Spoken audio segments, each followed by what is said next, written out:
At Mountrail-Williams Electric in Williston, North Dakota, it's all hands on deck. Just a few years back, they wouldn't have guessed it. In board meetings, we were discussing about how are we going to find the ability, the time, and the money to rebuild Mountrail-Williams. And all of a sudden, the rebirth of this oil field has came. The oil is booming in western North Dakota and eastern Montana. Estimates show 4 billion barrels worth of oil, a lot of it being developed now in Mountrail and Williams counties. All those rigs and pumpers need electricity. When I came here in 1980, we were probably 30 to 40% oil. And now we calculated just last week and we're 85 to 90% oil.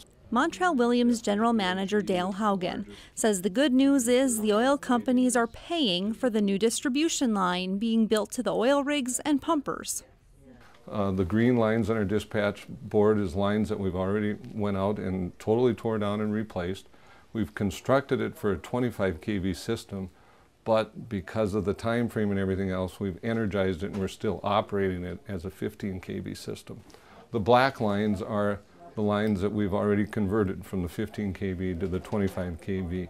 The co-op has hired more than 100 contract linemen and has put the co-op linemen in supervisory roles.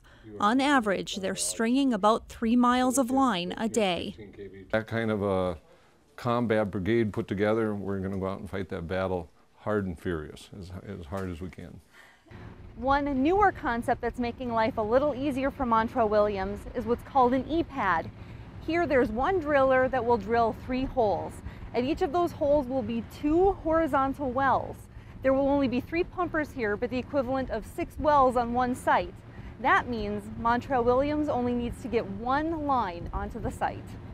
So that drilling rig is not going to move for 6 to 8 months.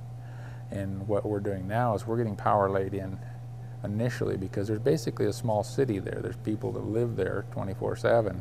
Dave Barton-Hagen of oil developer Hess Corporation says Mountrail-Williams is doing a great job, but he admits the pressure is on.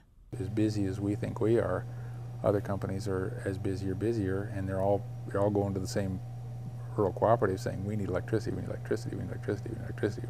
We've complained, I guess is what it amounts to, and we whined, but again, it's you know, they have the responsibility of trying to be fair and balanced and not play favoritism, and we're trying to get them to play favoritism because we want our stuff first. Haugen says the co-op has about 200 line requests in the queue, as seen on this dry erase board.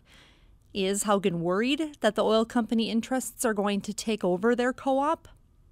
Who do you see at the annual meeting? You see your agriculture members at your annual meeting and probably not the big major oil companies or anything else. So the control is still where it needs to be at home.